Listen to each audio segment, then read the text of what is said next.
Camp, hosted by Eddie George. Premieres Tuesday, November 15th at 11:30, only on G4.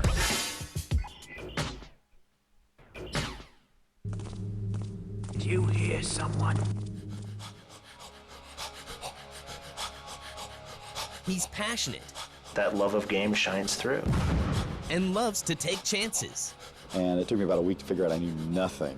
Well, all of our games had cancellation threatened all the time. He's the man behind some of the most creative games in history.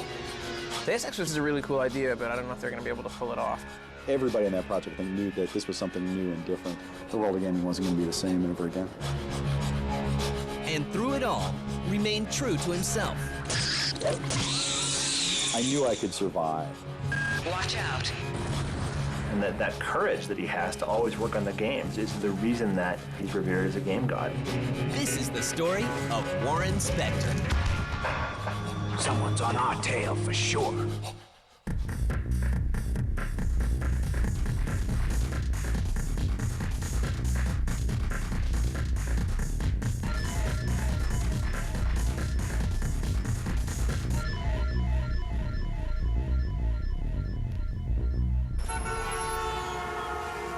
Born in Manhattan in 1955, Warren Spector's early love helps to shape his career. I was a film freak from the time I was a little kid. Spent most of my time in the dark alone, which is kind of strange, but there you have it. My family wasn't a big gaming family, but we did our share of, Monopoly, and my dad used to beat me at chess all the time and all that stuff. But really, I came to it pretty late. A close encounter at a friend's house leaves him starstruck. The guy who had the Atari 800, and walked into his living room, completely dark, and there were 20 of my friends all sitting around staring at a TV screen, and someone was playing Star Raiders. And Star Raiders was a revelation. I mean, it was the first time I felt like I was actually, in a starfighter. I mean, I was doing something really special when I played that game, not just, manipulating pixels or typing in keywords or something. That was a big moment. Warren graduates from college and begins teaching the films he loved as a child. I was teaching film courses at the University of Texas, animation history and an introduction to film analysis and television studies. And the funny thing is there came a point where the chairman of the department called me up and said, you've been teaching this class that you've been doing for, 13 semesters, and you're only really allowed to do it for 9, so we're going to have to take your class away. Sorry, click. And so I'm sitting there on the floor in my house going, how am I going to pay my rent? What do I do? And it was one of those just wonderful moments. I got a call from a guy I'd worked with on the school newspaper, of all things. And he had gotten a job with Steve Jackson Games, a local game company in Austin. And he knew I was a game freak. He said, hey, we're looking for an assistant editor. You want to come on? And I said, well, yeah. It was all luck, like so many things in life. I went from Steve Jackson Games to TSR, the folks who do Dungeons and Dragons, and I was kind of bored actually making paper games. I hate to admit it, but and again I got a call out of the blue from a guy who was working at Origin, who I had worked with at Steve Jackson Games, Dennis Loubet, an artist. I owe my career to him, and he said, "Hey, we're looking for an associate producer at Origin. Are you interested?" And I said, "Well, sure. I played Ultima 5. It was great." In 1989, Warren sacrifices pay for creativity and joins the development team at Origin, the game company behind the successful Ultima series. One of the first things I had the opportunity to do when I went to Origin was work with Richard Garriott on Ultima 6. I came in as the paper game guy who was going to teach the electronic guys what interactivity was all about, and it took me about a week to figure out I knew nothing. Richard Garriott quickly sees the talents that Warren has to offer. Rich was and is one of my mentors. Working with him was an education, believe me. He and I went off for about 2 weeks. We went to his house and we ate way too much Chinese food and spent way too much time talking late into the night about games. Their work pays off, and in the end, an entirely new world is created. And we worked together on the plot of Ultima 6 and came up with, the whole gargoyles invading Britannia plot, and came up with the idea that, they're not just bad guys, they have their own philosophy and it's equally valid. So it was an immediate immersion in the idea that games don't have to be just about killing. Ultima 6, The False Prophet, is released in June 1990, and fans praise the game as another great addition to the Ultima series. creating that kind of gameplay, that rich sort of world, and the multiple solutions to problem stuff that was a part of Ultima's even back then. That was my grad school. A few months later, after meeting with the small development company, Blue Sky Productions, the Ultima series takes on a new dimension. There are a lot of trends being indicated of what's going on in the consumer electronics business. Underworld came to Origin at a CES show, a precursor to E3. We were all impressed with this 3D demo that Paul Neurath showed us. We put together a demo in about a month, basically May 1990, of a sort of 3D texture mapped walls with no floors or ceilings and a little bitmap and, you know, the world's simplest tile editor and no real gameplay, and presented it to the Origin folks and said, hey, we can do a texture mapped real-time dungeon game. We pitched it to Origin and they were like, sure, go do it. We're not gonna give you any money, basically, but, you know, if it got done, we'd be interested. So we went off and spent the next year or so building the tech up, making it real. Blue Sky returned to Cambridge to work on the game with Origin's financial blessing, but without Warren. And I really wanted to work on that project. And we didn't have a story, we didn't have anything except a tech demo at that point.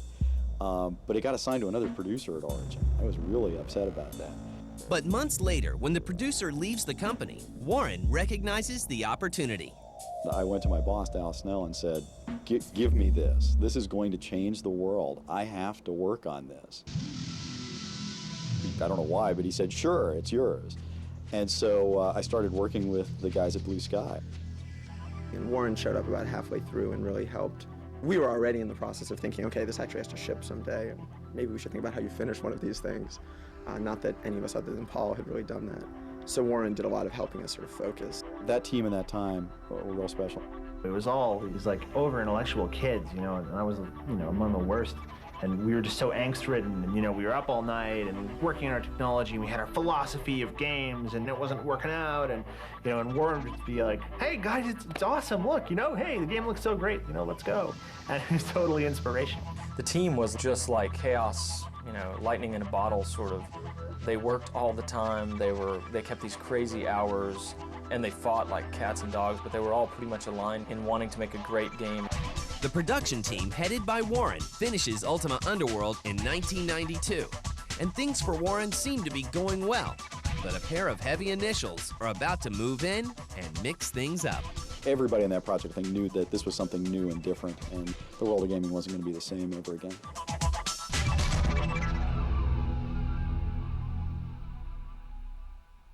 Brought to you by GameFly, the smartest way to rent and buy video games. Go to gamefly.com for your free trial. Let's count sand. It's not. Being farmer extreme. Let's wait in line. Awesome. This is all you guys have? Where are all the good games? You guys have nothing. Zip. Nada. We have not a 3. With Gamefly.com, you can stay at home and rent games from the largest selection on the planet, and we'll send them to you. Go to Gamefly.com now for your free trial. Rated T through M. Look out behind you, cause the scope will find you. No one can take it down quite as fast as I do. Heads up display, just one of the ways I'll track you while you try to run away. From room to room, your impending doom is sensed by my team at the moment soon. Team ops ain't got nothing on me. A hot LZ like a petting zoo to me. Put up your shield, but you won't get far. Have you seen my LAZER?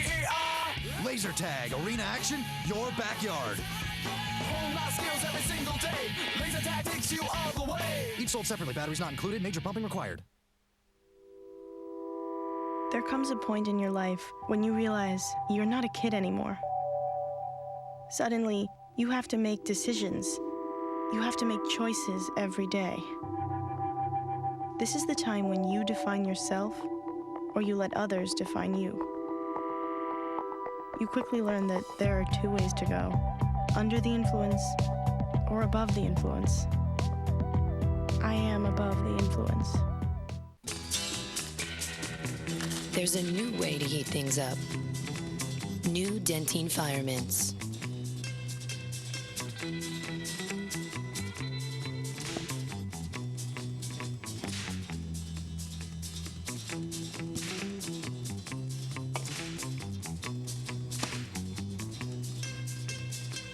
New Dentine Fire Mints. 50 naughty bits of cinnamon desire. Get hot, go bold. I had taken 3 years of electronics courses in high school, but when I finished, I knew I really wanted a career in computers. A friend told me about ITT Tech. I spoke to a representative and signed up just 2 weeks after graduating. It was definitely the right thing to do. While attending ITT Tech, I was hired by a computer and technology consulting firm, and with the skills I picked up at ITT Tech, I believe I'll be able to adapt to new technologies and stay current as the future unfolds. I now work as a manager of information technology. My parents couldn't be prouder. They're happy that I'm taking my career to new heights. I'm really quite happy. Technology is the future, and that's where I want to be. We are educators helping people build a foundation for the rest of their lives. ITT Technical Institute, education for the future. To find out more, call 1-800-327-1172 or visit us on the web. Get an education that can help you reach your goals. ITT Tech has information on financial aid programs for those who qualify. Call 1-800-327-1172 to apply. Give a girl on a trampoline a chance. Watch The Man Show, tonight at 10 on G4.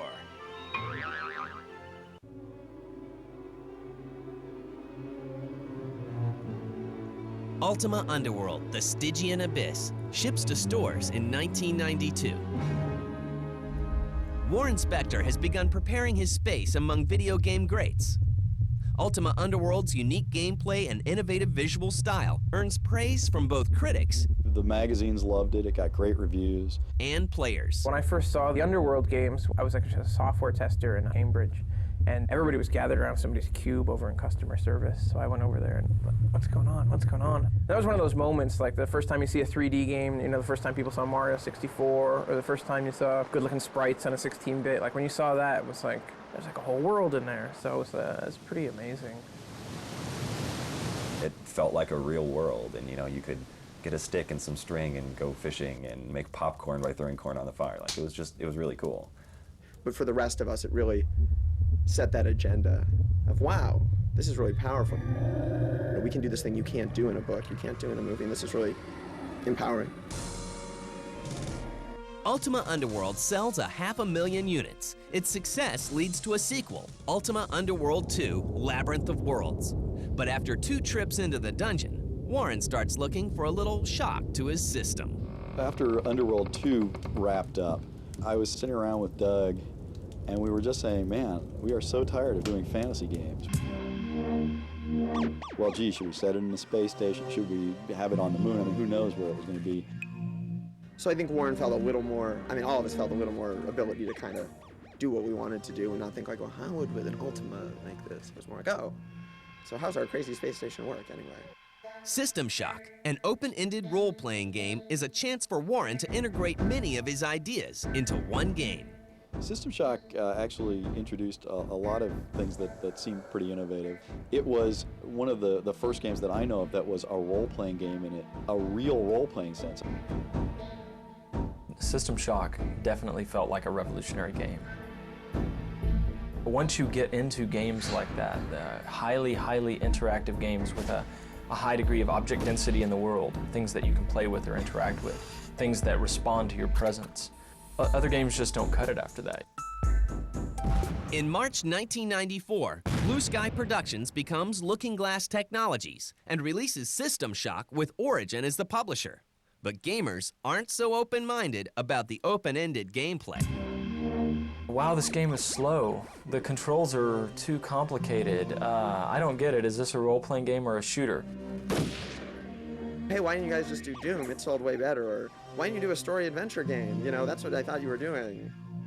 That was like a large body of people responding to. And then there was a small category of person who utterly understood what we were doing creatively. It once again got enough critical reception and enough people telling us what they liked that it certainly kept us motivated to keep going. I think what they were doing is like laying out a sort of architectural plan for open-ended, first-person perspective RPG hybrids, basically. System Shock sells well, and work on a sequel begins immediately. Watch out. I'm getting strange readings. Take cover. In 1992, Origin is acquired by game giant EA, Electronic Arts, for $30 million. With EA's deep pockets behind them, the pressure is on Origin to deliver. and Warren had everything to lose. Get through a secure airlock before you're sucked into space. Move it! You got to swing for the fences. You need a home run. It's a hit-driven business because I didn't want to be making home runs, and I didn't want to spend, 5 years and $13 million making one game and praying it was a hit. I wanted to do low-budget things that came out in shorter timelines, and the risks were lower, and where I made a little bit of money for somebody on a constant basis. But I realized it was time to move on. EA went through a period of not really wanting to do anything first person. They just didn't really believe in it. I mean, even System Shock sort of had, well, all of our games had cancellation threatened all the time, but System Shock in particular had a lot of, oh, why are we doing this? This is a waste of time. In the background, Paul Neurath, who I'd been working with for years, he'd been asking me to sign on with Looking Glass, leave Origin, come sign on with Looking Glass. They asked me to come on as a producer, they asked me to come on to run development, they asked me to just come and work with us. So all of a sudden, I was on the hook because, EA had told me they didn't want to make the kinds of games I wanted to make. And here's a guy offering to set up a studio, or let me set up a studio, in my hometown. So I get to do the kinds of games I want to make, working with people I love. Well, okay, let's go. Warren leaves Origin to work full-time with Looking Glass as a producer on their role-playing games. His first order of business? A game in development called Thief. We didn't understand Thief at the beginning. I mean, Thief went through 2 alternate designs that were sort of more story-based, larger scope, less focused. And we kept struggling with how to make the story work. It was the beginning of a very long education. I kept telling those guys, you got to stop making games by and for MIT grads. There are only 10,000 of you in the world. So the fiction changed, and it ultimately did become Thief. The time is ripe for a bit of burglary. Thief was, we're going to give you a tiny tool set, you're going to be a thief, we're going to give you everything you need to be a thief, in as much detail and however you want. And that's all we're giving you. Had a discussion. They would send me copies of it and stuff. And I was just immediately blown away. Like, I had heard them talking about it for years. That shot was meant for me. Just the introduction of very analog stealth gameplay, where the guards' perceptions were based on light and shadow. Yes, I'm sure it was Garrett in the window. He's dead. Let's head back now. Very creepy, very immersive. I loved it immediately. Looking Glass had a lot of kind of forward-thinking people. Did you hear someone? Being able to see that, like, stealth is this really powerful thing that can build tension. Stop. Is someone following us? In a way that a lot of pure adrenaline rush can't. But Warren won't get a chance to finish the game that he's helped parent. Let me be clear about one thing. I left Looking Glass before Thief shipped. I left, and I started shopping around, another proposal. And what Warren has planned next will push the envelope even further.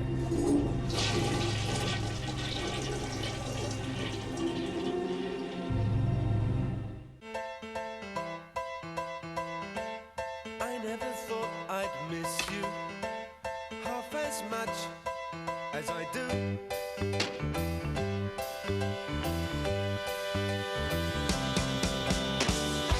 It must be love, love, love. It must be love, love, love. It must be love, love, love. Doug, which way did the swim meet? I'm not sure. Doug, do I turn left at the next street? Doug, where are the directions? Do you have the directions? Did we have directions? Doug, I think it was right at that street. Doug, did we just pass the pool? To find the fastest route to any address, it's TomTom, not Doug. Just tap on the screen and a helpful voice guides you where you're going, stress-free. TomTom is your portable, everyday GPS solution. On an ordinary day, they found it. Now, to get back home, they must keep playing it. Zathura, rated PG. And down to the floor is Dwayne Wade.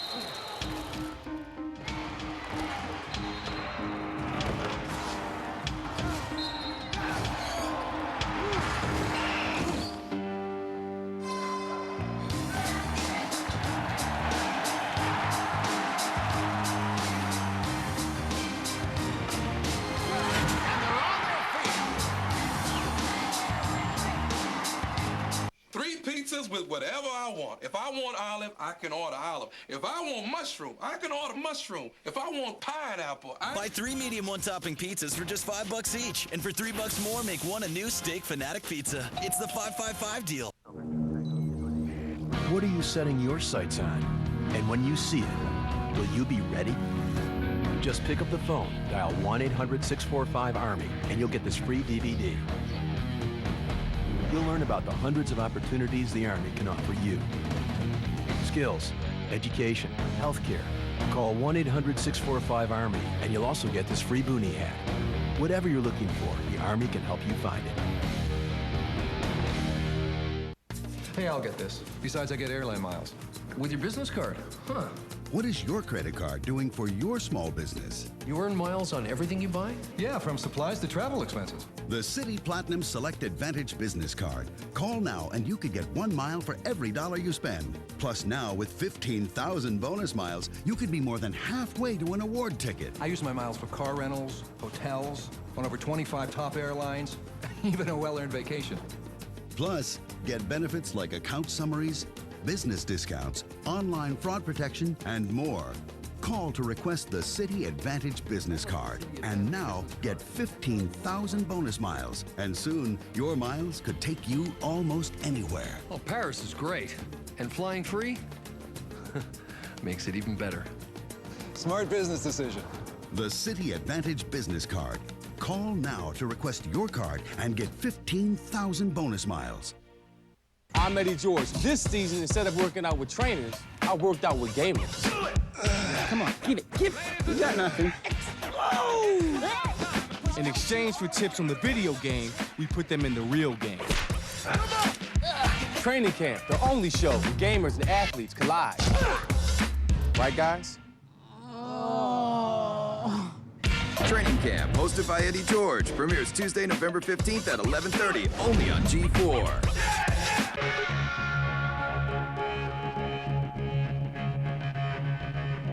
With a series of innovative games behind him, Warren begins to look for a new home.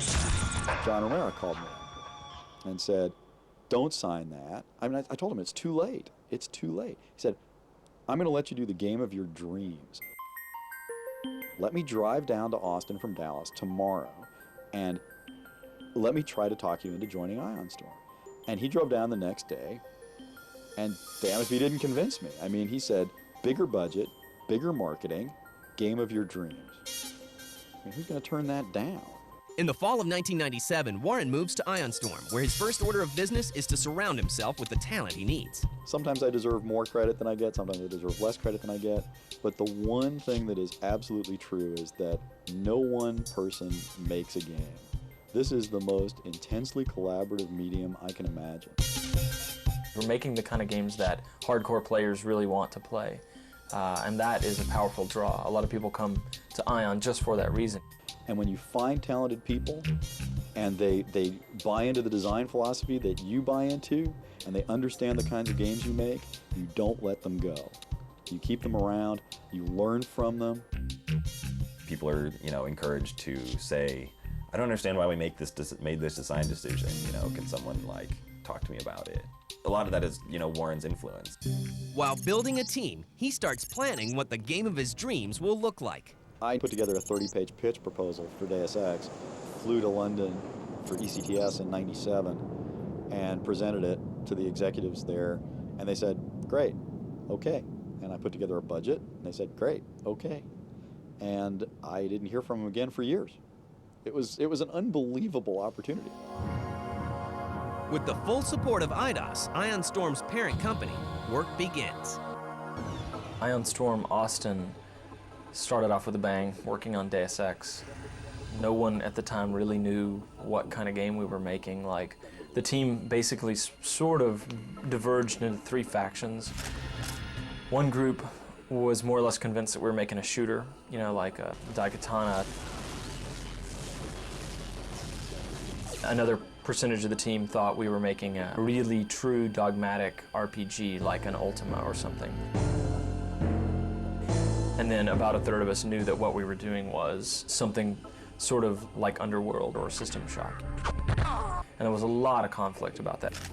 I think in some ways it hurt the game, but in other ways it helped. Getting all these different people with their different viewpoints together and in conflict pulled the game in directions it wouldn't have gone otherwise.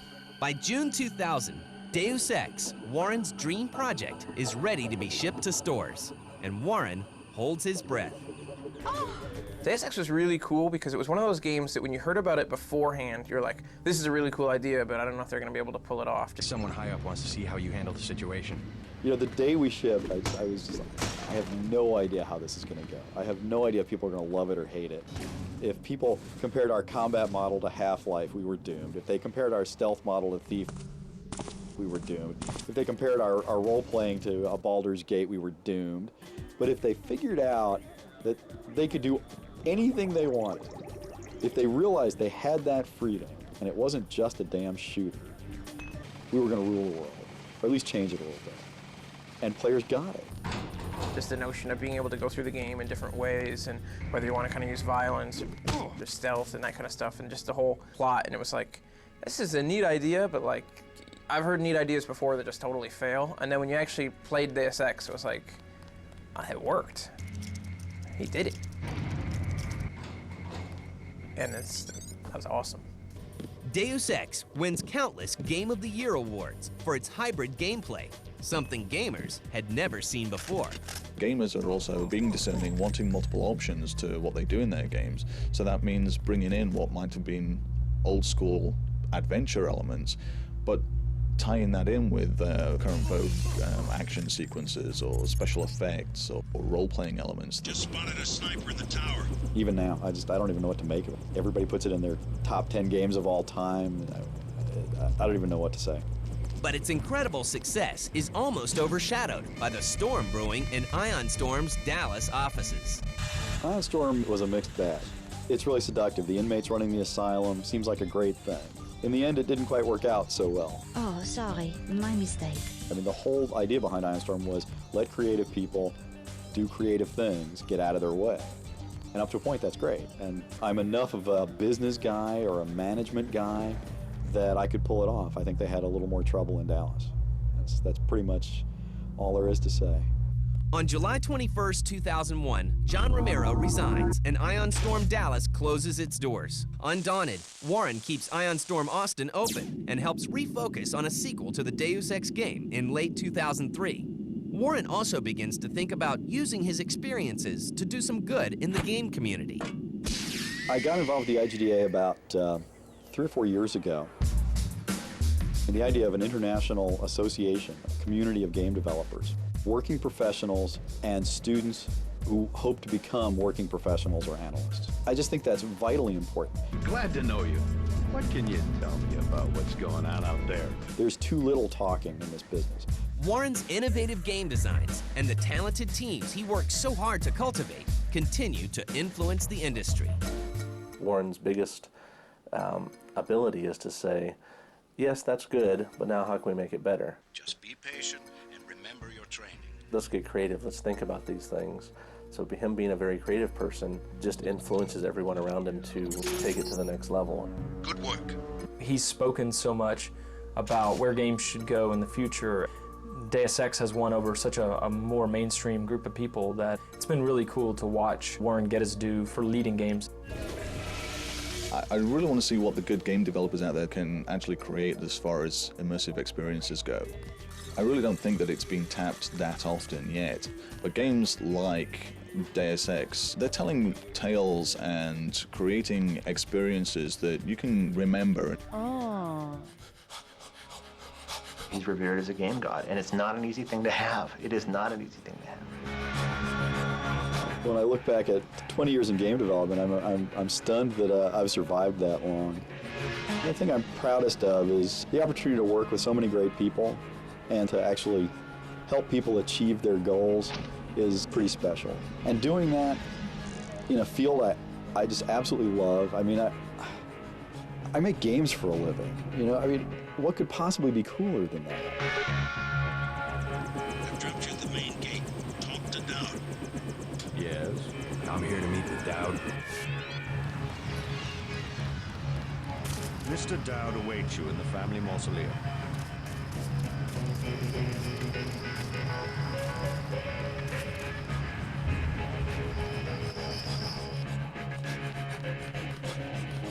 How'd you get in?